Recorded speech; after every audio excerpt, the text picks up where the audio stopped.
Vegas, and welcome to the Conservative American with Chris Garcia.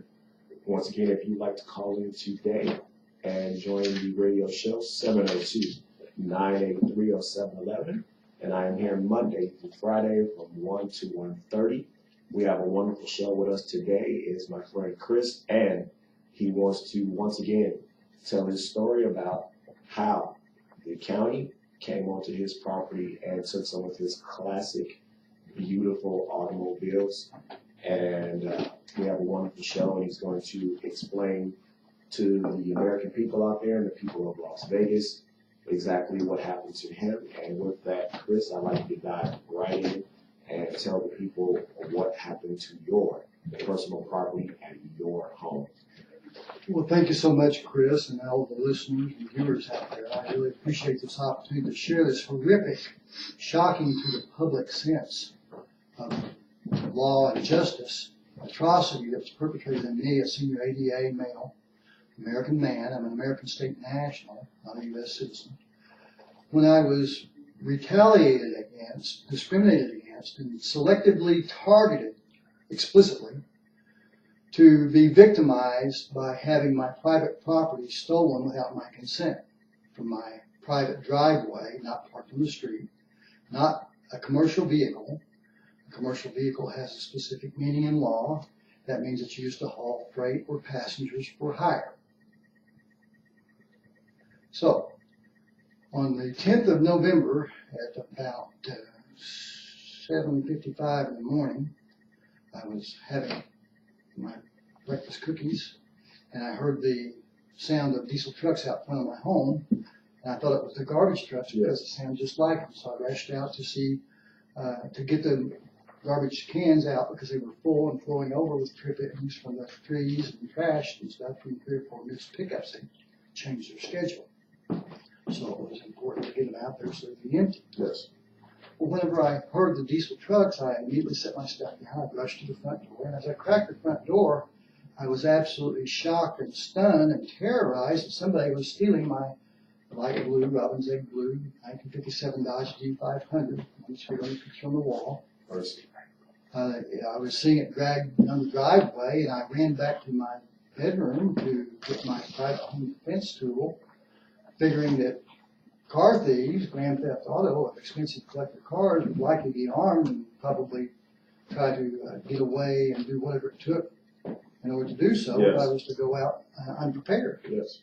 And being a former multi-jurisdictional law enforcement professional myself, an actual public servant who protected and served, as opposed to merely serving the corporation, abusing and robbing, raping, pillaging, and seeking out to revenue, that is what they call revenue, to change it from their pocket to our pocket. So anyway, so I had gotten my defensive tool, rushed back as quick as I could, and as I opened the door and made my way out the doorway, I was absolutely stunned and just terrified and shocked at what appeared in front of me. The whole street in front of Glen Lane, just a block from El Dorado High School, was totally filled and encircled, a half circle, with law enforcement type automobiles, mostly SUVs. There were 2 big tow trucks. Is this a picture of one of the vehicles there, Chris? This is the picture of the car that they took, the same one on the wall. It's important that the viewers might note, if you look at this picture in particular, you can observe, it's clearly observable that the tires are not off the ground. There's no light coming from beneath the tires, and it is coming from the side to the back, so it would show if there was.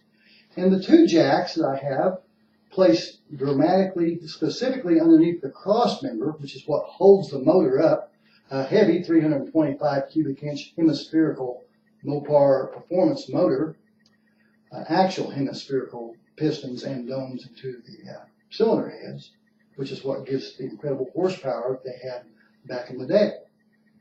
Well, those 2 jacks were there to alleviate the weight because these expensive wide white wall tires don't hold up well here in the desert sun.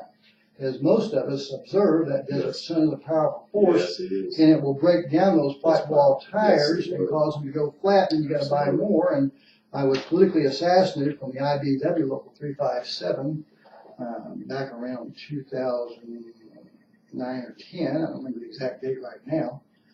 But I assure you, I was unlawfully terminated for calling Harry Reid's office and complaining about the constitutionally invidious aspects of Obama's health care plan. Yes. Hillary's health care plan and Romney's health care plan. It is unconstitutional. Well, it absolutely is. In fact, if you don't mind me regressing to your previous conversation, it's important that the American people must know that February 1st, 2017 is the drop dead date to repeal the deadly aspects that were incorporated under what's termed the Independent Payment Advisory Board, that we affectionately more commonly refer to as the Death Panel, from Dr. Zeke Emanuel from your town, and Dr. Holdren, aka Dr. Death, of the Science Star, who promoted the idea that we all must die at 75.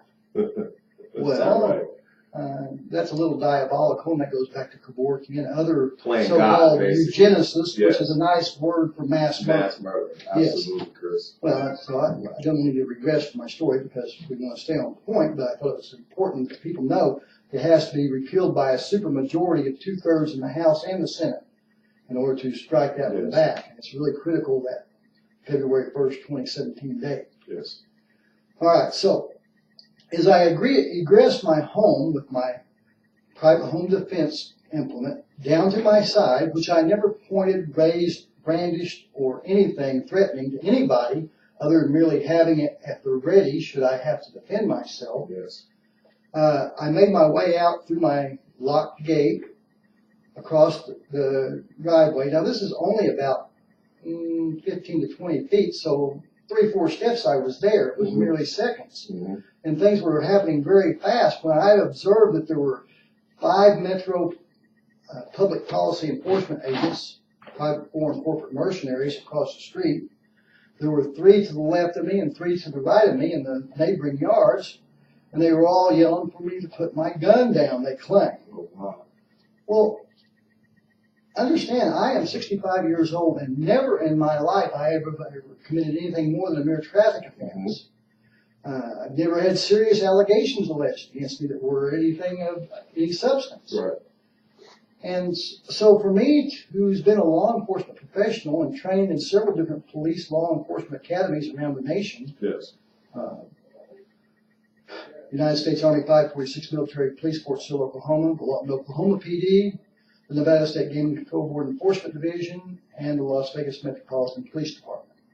God bless you for your service. Well, I love my country. I grew up watching Lone Ranger and Superman. I think we were supposed to guard, protect, and defend against all enemies, foreign and domestic, and truth, justice, and the American way. I still believe in those high ideals of Americanism. I think they're valuable morals. They're trying to get rid of them. Absolutely. Well, they are. There's an assault on our rights, our liberties, our freedoms in this country. And that's exactly what this whole case is about. This case, after I had moved out there, I will tell you honestly that I had some dialogue. I had a little traveling automobile that was parked down by the street that night. In fact, I had a prompting. I'd been up early that morning that I thought I would get up and put my truck and back it up against the car because I just had a feeling that something was coming, but I hadn't done that. I slept in a little longer than I expected to, and I didn't get to affect that. And so when I got out there and they were arguing with me to put my, as they call it, a firearm down, although under the Code of Federal Regulations and the Alcohol, Tobacco, and Firearms definition specifically, the only things that constitute a firearm are a sawed-off rifle, a shotgun, a full automatic rifle, a shotgun, or pistol, are the only things that qualify under the definitions as a firearm. Anything else is a hunting implement, a protective device.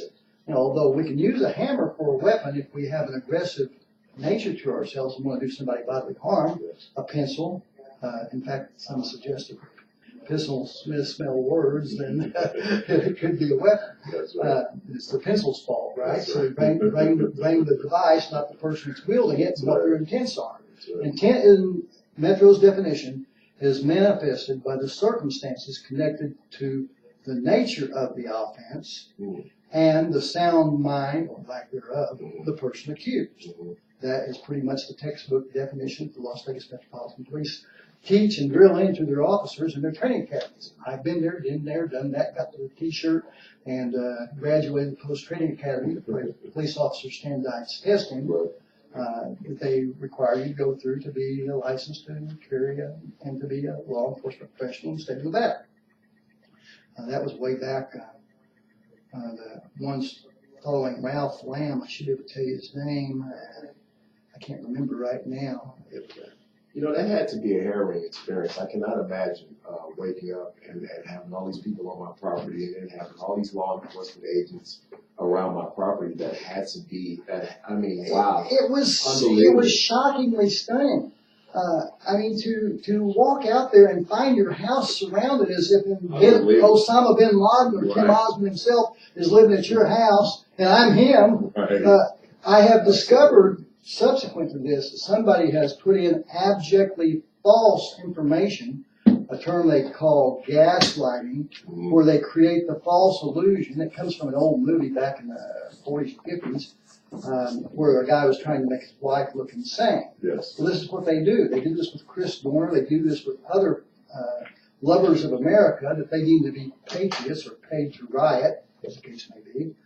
And so whenever you try to frame the blame on somebody, manufacture a false scenario, a false narrative, as it's called in the legal industry, yes, and you put it into an official record, that is slanderous, it's malicious, it's perjurous, it's dangerous. It rises to the level of yelling fire in a theater or throwing gasoline on fire. Right. It's incendiary. Right. It's inflammatory, and it's meant to exacerbate and raise the level of concern amongst a certain group of society. In this case, they like to think that BLM stands for Blue Lives Matter. Some say Black Lives Matter, but we all know that all lives matter. Another terrorist organization. Yeah. This is all the left-wing stuff they use to divide and conquer us and make us separate. Absolutely. You and I are sitting here, we're having a great conversation between ourselves. We're sharing information, knowledge. Right. This is what people do on Earth. We're all God's children, red or yellow, black or white, that pushes into the sight. I don't remember them leaving anybody out in that little child school song that we were talking in Sunday school. Well, so I had moved out there into this very volatile situation that I truly felt I was in terroristic threat of losing my life. Yes. I was eventually had some dialogue with some of these so-called law enforcement professionals, although I'm not quite sure they understand the concept. Whenever they wanted me to put my home defense implement down, I eventually complied, and I laid it on top of that little car that I was traveling in. It was parked there. Now this was out near the street, but in my private driveway, which is, my yard is very prominently posted with two sandwich board mounted no trespass, not no trespassing. There's a defined difference between those two crimes. No trespass is a very serious crime as opposed to no trespassing, which is a misdemeanor. So I had put my pistol on top of the automobile, and they wanted me to move away from it. And, that's under the circumstances, that is kind of a reasonable suggestion, but I was under a lot of fear.